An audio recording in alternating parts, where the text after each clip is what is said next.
In our many visits to South Boston in 1996, the main battle seemed to be focused on rising star B.A. Wilson and veteran David Blankenship. However, the big picture over the last several years has been the success of brother combinations.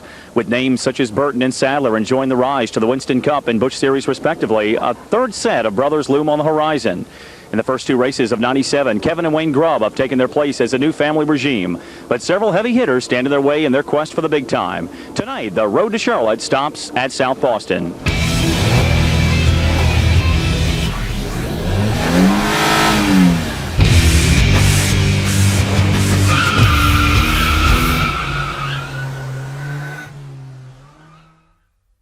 Speedway Production presents the best of the NASCAR Winston Racing Series. Tonight from the South Boston Speedway in Virginia, it's the CarQuest Twin 75s for late model stock cars. Tonight's Winston Racing Series short track coverage is brought to you by CarQuest Auto Parts Stores, by Duragloss, and by South Boston Speedway. It's a beautiful evening here in Southern Virginia. Hello everybody, I'm Buddy Long and welcome back to the South Boston Speedway here in South Boston, Virginia. Tonight, the third race of the 1997 season for the NASCAR Winston Racing Series late model stock cars. And you had a good run here in the 90s, and you know, the first couple of races here, you were kind of wondering if that track championship was maybe a jinx, but tonight you're running real strong. You're back on track with a pole run.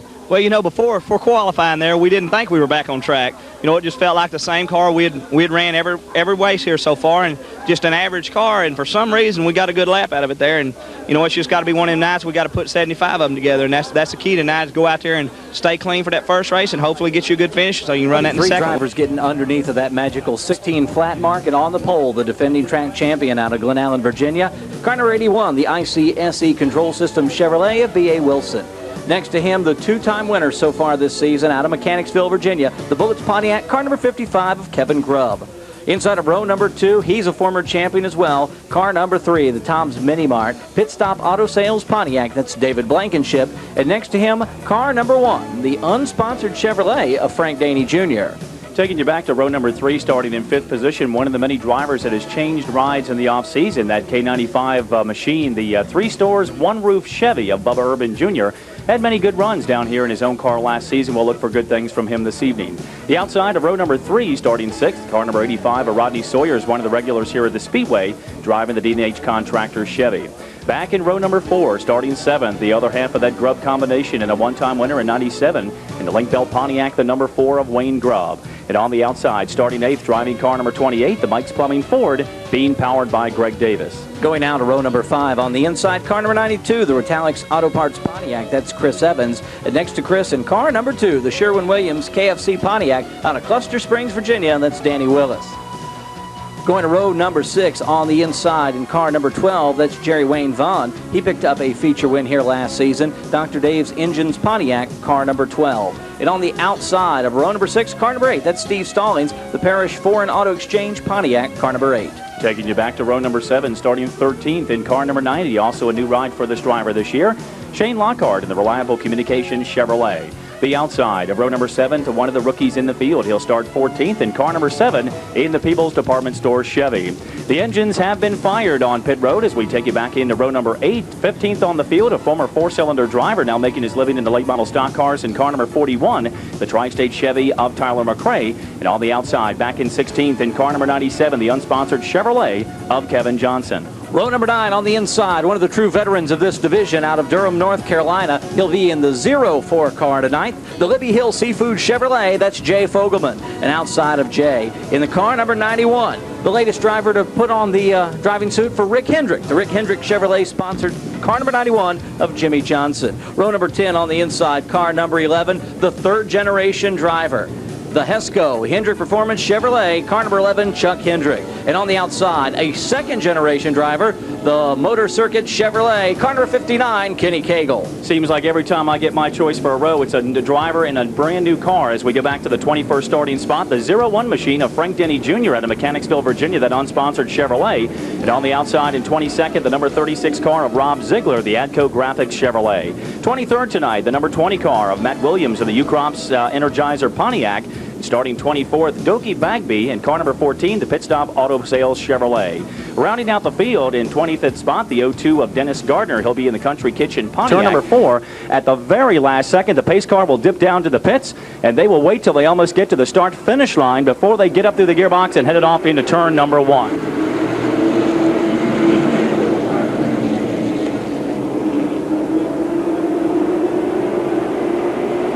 And we've got trouble quickly over in that second turn. 3 drivers are spinning. One of those will be the 11 of Chuck Hendrick. The 02 of Dennis Gardner is also involved, as well as the number 20 car of Matt Williams. It looks like slight contact between Gardner and also Hendrick. Better this time. Wilson up through that gearbox. The Beaumont, Texas driver with a couple of car lengths of an advantage as they work back into turn number 1 and 2. Single file as they go back to green here on lap number 7. Kevin Grubb holding on to second. Blankenship. Denny with a good run in car number 1. He qualified 4th. That's where he lies right now. And Bubba Urban in the K95. Looks like they're trying to get the chemistry down pat early in the season. He's right there in 5th. Battle just outside the top 5. Wayne Grubb taking a look on the inside of Rodney Sawyers. Grubb, a one-time feature winner here in the 1997 season, and Sawyers always, every time we've come down for a television race, that seems to be when he shines a lot too. As opposed to some places where it's more of a follow the leader. There's a good battle for position. And we've also got a battle between Wayne Grubb and, there we go, Shane Lockhart. Bubba Urban Jr., and we learned early of 1996 how difficult it was. If your car can't pass in the first couple laps underneath, and Stacy Compton alluded to it, you basically have to get back in line and wait again, try another day. I'll let you know, in the pit area, it looks like Chuck Hendrick is done for the evening. He's parked that car nose first into the pit area and don't see a lot of action. So it looks like an early evening for the third generation driver. Well, at least we didn't call him Roy or Ray, because I knew that was the next problem we were going to have here this evening. With the flying number 11, some very popular colors that have been on the NASCAR series for many, many years and modified in late model stock car action. Roy was down in the pits earlier today, and kind of tough to see him sitting on the sidelines and not behind the wheel of a car. Well, I asked Chuck. Chuck's only 22 years old. I said, is it a lot of pressure having Dad there with you, or does it help out a lot? And he said, absolutely helps him out a ton. Says his dad told him, hey, you know, you're the person you are. You can't compare yourself to anybody else, and you've got to develop your own style. Says his dad's been very helpful. Not any pressure. Trouble over in turn number 2. Greg Davis goes for a ride by his lonesome. It looks like the 92 of Chris Evans may have made some contact. Some damage on the front of that car, heavily smoking as he takes it down into turn number 3 and 4. And a tough break for that driver, coming from the modified series and really proven his worth in the past couple years in late model stock car action. That's always an interesting situation. You see that happen a lot in the Winston Cup division, where a lap car gets up front there, last car on the lead lap. They try to get up front and, like you say, hope for a caution to come out. Sometimes it works, sometimes it doesn't. This time it does not for the 28 of Edwards. Or Davis, excuse me. Davis with a good qualifying effort. He started up in 8th position. He's always had good runs, but just not the good luck. And again, Kevin Grubb makes the bid down to the inside. The Grubb boys have been the two that have been on the move making the challenges. We mentioned Wayne moments ago, powering into the number 5 spot around Bubba Urban Jr. Kevin still giving BA some trouble. And how about the second part of that top 10? How are things looking outside the front 5 behind Urban? It looks like a heated battle between a couple more drivers back there. Boy, and just as you take your eyes off the front, now the front 2 heat up again. They got into each other last time by, and this time side by side. And Grubb doing a great job making that car stick on the bottom. You're seeing a great example of how a couple different grooves working in here, but BA still keeping the car wound up, beating him off the corners and down the front straightaway. And that's short track racing. You got to bind it up to get it down on the inside. Kevin Grubb wants it. It's 40 in the record books. We've got 35 to go past the halfway point here in the first of 2 CarQuest Twin 75s here at the South Boston Speedway. Very easily moved to the outside. BA Wilson going by the 14 car there. Doki Bagby.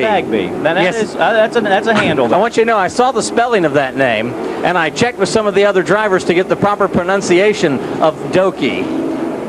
It is Doki. I'm glad you got that straight, because I was going to say Dookie. I saw Dookie on the car, and I said, no, we got to get it straight. He may do it this time out of 4. Crowd is on their feet at South Boston Speedway. They're dead even at the stripe. They put 49 on the board. Grubb hangs it. He dirt tracks it over in turn number 1 and 2. They've got the lap car of Dennis Gardner coming up, and BA again showing the muscle on the outside as they go back into 3. Right there on the inside, that's Wayne Grubb in the 4 car. The outside is Blankenship, and the battle for the lead now, and Grubb's going to take the top spot. The 55 car, Kevin Grubb, going to take the top spot. Look at the battle right behind him, Wayne and Blankenship, and what a great short track race here at South Boston. Little bit of muscle in turn number 1 and 2. Puts the Bullet Pontiac of Kevin Grubb in the number 1 spot. The ICSC Chevrolet of B.A. Wilson drops back to second.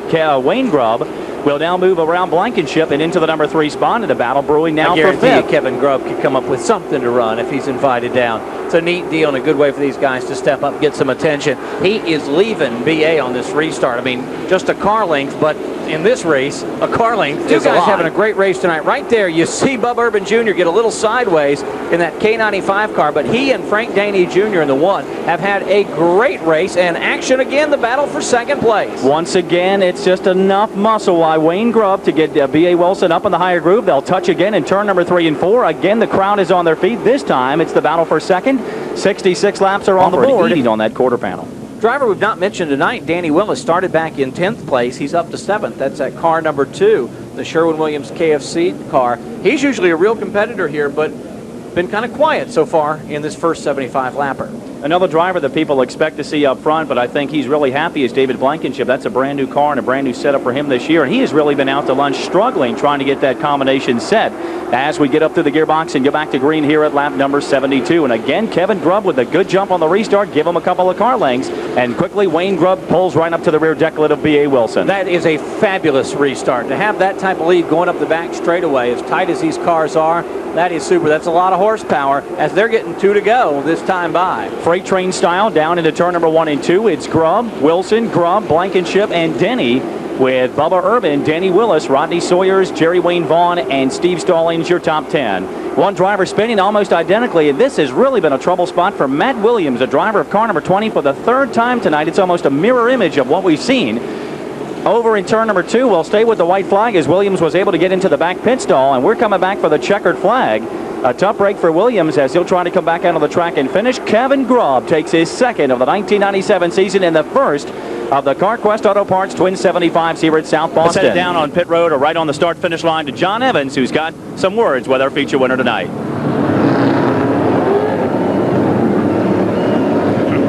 You started outside the front row with John Moose here with a presentation, and I know you're happy about the win. Yeah, I tell you, I hope one day I do get to sit on that pole. It'll make life a lot easier, you know, during the race. You don't have to worry about passing that extra car. But man, I really have to thank Bullets, Peterbilt Trucks for all the help they give us. Also, Morris Johnson, my crew chief, Bobby King. He's also my crew chief on the Super Trucks and also Busch Grand National. And everybody on the crew couldn't do it without them. Also, like to thank South Boston Speedway. They give us a great racetrack to run at. And you know, I've been almost everywhere on the East Coast, and this is why I decided to run every week because it's so nice. Well, the good news is you win the 75. You're going to have to go 75 more, and we're going to find out where you start in just a moment. Yeah, we're gonna make a couple adjustments to the car, but I think we'll be better for the second race because we're quite, you know, pretty loose during that race, and Morris will get it tightened up, and we'll be even better for the second race.